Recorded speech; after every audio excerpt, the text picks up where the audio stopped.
بسم اللہ الرحمن الرحیم۔ السلام علیکم ورحمۃ اللہ وبرکاتہ۔ بسم اللہ الرحمن الرحیم۔ عزیز طلبہ، امید ہے آپ سب خیریت سے ہوں گے۔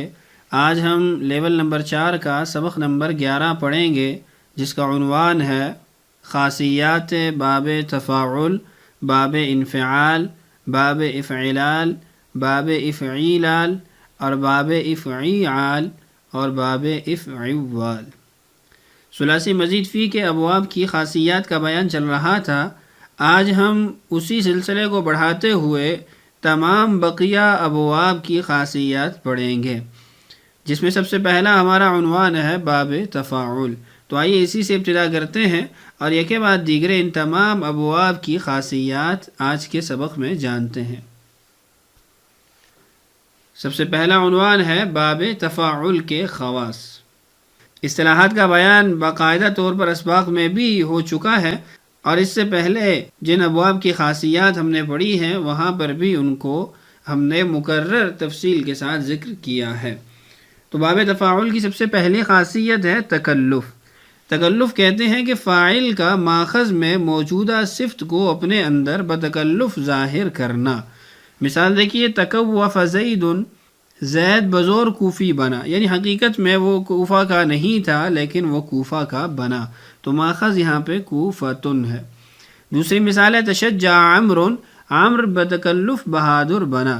اب یہاں پر شجاعت یہ ماخذ ہے، تو فاعل نے اپنے اندر بتکلف اس صفت کو اور اس ماخذ کو ظاہر کرنے کی کوشش کی ہے۔ دوسری خاصیت ہے تجنب۔ تجنب کہتے ہیں فاعل کا ماخذ سے بچنا، یعنی اپنے آپ کو بچا لینا۔ مثال دیکھیے، تأثم زید، زید گناہ سے بچا، ماخذ ہے اسم یعنی گناہ۔ دوسری مثال ہے تحوب عمر، عمر نے گناہوں سے پرہیز کیا، ماخذ ہے حوب۔ تیسری خاصیت ہے تعمل۔ تعمل کا مطلب ہے کہ فاعل کا ماخذ کو کام میں لانا۔ مثال دیکھیے، تختم زید، زید نے انگوٹھی پہنی، اب ماخذ ہے خاتم انگوٹھی، اب ماخذ کو یعنی انگوٹھی کو فاعل نے یعنی زید نے کام میں لایا ہے۔ تترس عمر، عمر ڈھال کو کام میں لایا، ماخذ ہے ترسن ڈھال، اب ڈھال کو فاعل کام میں لایا ہے تو ہم اس کو تعمل کہیں گے۔ چوتھی خاصیت ہے اتخاذ۔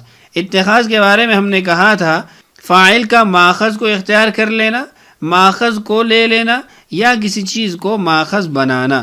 تو یہاں دیکھیے، توسد الحجر زید، زید نے پتھر کو تکیہ بنایا، ماخذ وسادہ یعنی تکیہ، وہ فاعل نے پتھر کو بنایا۔ تو جب فاعل ماخذ بنائے کسی چیز کو تو اس کو بھی اتخاذ کہا جاتا ہے۔ تأبط الصبی عمر، عمر نے بچے کو بغل میں لیا، اب ماخذ ہے ابطن بغل، اب بغل میں کسی چیز کا فاعل کا لینا بھی اتخاذ کہلاتا ہے۔ تو یہ باب تفاعل سے ہم یہ معانی حاصل کر رہے ہیں۔ اگلی خاصیت ہے تدریج۔ تدریج کہتے ہیں کہ کسی کام کو درجہ بدرجہ کرنا، آہستہ آہستہ کرنا۔ اب یہ خاصیت باب تفاعل میں بھی پائی جاتی ہے۔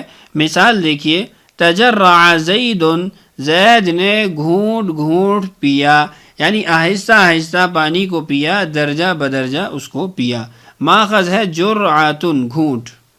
دوسری مثال دیکھیے، تحفظ عمر، عمر نے تھوڑا تھوڑا حفظ کیا، یعنی آہستہ آہستہ حفظ کیا، ماخذ ہے حفظ یاد کرنا۔ تو یہ ہمیں تفاعل سے معنی تدریج کا یعنی آہستہ آہستہ کا حاصل ہو رہا ہے۔ اگلی خاصیت ہے تحول۔ فاعل کا عین ماخذ یا مثل ماخذ ہونا۔ تنصر زید، زید نصرانی ہو گیا، ماخذ ہے نصرانی۔ تو یہاں پر فاعل جو ہے وہ عین ماخذ ہو گیا ہے۔ اور تبحر عمر، عمر دریا کے مانند ہو گیا، یہاں ماخذ ہے بحر۔ تو یہاں پر فاعل ماخذ کی طرح ہوا ہے اور پہلے عین ماخذ ہی فاعل بن گیا ہے۔ اگلی خاصیت ہے سیرورت۔ سیرورت کہتے ہیں کہ فاعل کا صاحب ماخذ ہونا۔ اب مثال دیکھیے، تمول زید، زید مالدار ہو گیا. ماخذ ہے مالن، مال. اب ماخذ والا یعنی مال والا فاعل ہو گیا ہے یعنی زید ہو گیا ہے. اور 8ویں خاصیت ہے مطاوعت فعالہ. مطاوعت فعالہ کا مطلب یہ ہے کہ اس سے پہلے یعنی تفاعل کے صیغہ سے پہلے اسی مادہ سے باب تفعیل کا صیغہ آئے گا، اور ہمیں یہ فائدہ ہوگا اس جملے کا کہ پہلے صیغے کے اندر جو اثر فاعل مفعول میں ظاہر کر رہا تھا، دوسرا صیغہ باب تفاعل کا ہمیں یہ بتائے گا کہ وہ اثر مفعول نے قبول کر لیا ہے. مثال دیکھیے، علمتہ فتعلم، میں نے اس کو سکھلایا پس وہ سیکھ گیا. ماخذ یہاں پہ علم ہے، تو پہلے جملے میں جس ماخذ کے اثر کو بتایا جا رہا تھا دوسرے صیغے کے اندر اس کا قبول کرنا بیان ہوا ہے. اور آخری خاصیت ہے اس باب کی ابتدا. ابتدا کا مطلب کہ ثلاثی مزید فی کا یہ صیغہ یا تو مجرد سے آتا ہی نہیں یا مجرد سے آتا ہے تو دونوں کے معنی میں کھلا تفاوت ہوتا ہے. مثال دیکھیے، تکلم عمر، عمر نے کلام کیا یعنی بات کی، اور مادہ مجرد سے کلم آتا ہے مجروح کرنا، زخمی کرنا، تو دونوں کے معنی میں کھلا تفاوت ہے. تو یہ تھی 9 خاصیات باب تفاعل کی. آئیے باب انفعال کی خاصیات بھی پڑھتے ہیں. انفعال کے خواص. اب ہمیشہ لازم آتا ہے، اور جو فعل اس باب سے آتا ہے اس کے واسطے ضروری ہے کہ وہ جوارح کا اثر یعنی ہاتھ، پاؤں وغیرہ اعضاء ظاہری کا کام ہو. اس باب سے متعلق 2 چیزیں آ گئی. پہلا یہ کہ یہ باب ہمیشہ لازم ہوتا ہے، دوسرا یہ کہ اس کے واسطے ضروری ہے کہ اس کا جو صیغہ آئے گا اس کے اندر جوارح کا اثر یعنی ہاتھ، پاؤں وغیرہ اعضاء ظاہری کا اثر ہوگا. اور تیسرا یہ کہ اس کے فا کلمہ میں یہ 7 حروف یعنی لام، میم، را، نون، واو، الف، یا نہیں آتے. حروف کا مجموعہ یرملون کہلاتا ہے. یرملون 6 حروف یرملون کے اندر آ جاتے ہیں اور الف اس کے اندر باقی رہ جاتا ہے. تو یہ 7 حروف کبھی بھی اس کے فا کلمہ میں نہیں آ سکتے. اگر یہ حروف ہوں تو اس کو باب افتعال سے لاتے ہیں.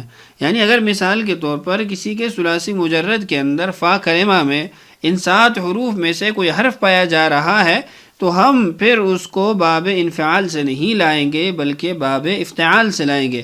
مثال سے اس بات کو سمجھ لیجئے. ایک صیغہ ہے رفع. اب رافعین ہم نے کہا کہ اس کے فا کلمہ کے اندر یرملون اور الف میں سے کوئی حرف نہ ہو. اب یہاں پر را پائی جا رہی ہے. ہم کبھی بھی یہ نہیں کہہ سکتے کہ ہم باب انفعال ان رفع اس سے لائیں گے، یہ غلطی ہے، بلکہ ہم اس کو باب افتعال میں لے جائیں گے اور باب افتعال کا صیغہ بن جائے گا ارتفع.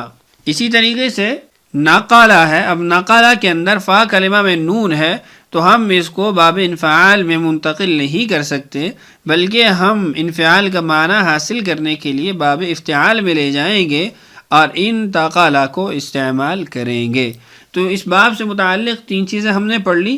پہلی یہ کہ یہ باب ہمیشہ لازم آتا ہے، دوسری یہ کہ اس باب کے اندر جو معنی پایا جاتا ہے وہ ظاہری اعضاء کا اثر ہوتا ہے، اسی کو ظاہر کرتا ہے، اور تیسرا یہ کہ حروف یرملون اور الف یہ 7 حروف اس کے فا کلمہ میں نہیں آتے.